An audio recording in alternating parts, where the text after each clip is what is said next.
Ếch á, thì làm được nhiều món, mà cái ếch nấu xả tắc chua cay này nè thì có anh chị nào đã ăn qua chưa? Ở chỗ của em á, mà chiều á ông quýnh đâm mưa ha, là tay không mình đi bắt ếch á, khỏi cần đem gì chứ, đem cái tay với cái đèn ra ngoài chị gũ là bắt à. Thì hôm nay em sẽ làm món ếch nấu xả tắc chua cay. Ếch á, mà mình đem khò qua lửa vậy nè, làm cho cái thịt ếch nó săn lại, nó thơm như cái kiểu mà thui gom vậy đó.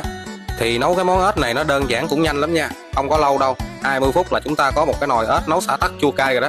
Thịt ếch á, thì coi nó vậy thôi chứ nó nhanh chín lắm, nó bén lửa lắm, gặp lửa sôi lên 1-2 phút là đã chín rồi. Thì ở đây á, nấu lẩu ếch này em chỉ nêm hạt nêm, cà no và đường và nước mắm, và cái cuối cùng là nước tắc. Thì ở đây anh chị nào mà ăn chua thì cứ bỏ nước tắc nhiều, còn anh chị nào mà không thích ăn chua thì bỏ cho em tầm 1 giá là vừa ăn nha. Khi mà lẩu ếch mà nó sôi rồi tầm 5 phút đó là mình đem ra mình đớp được rồi nha anh chị.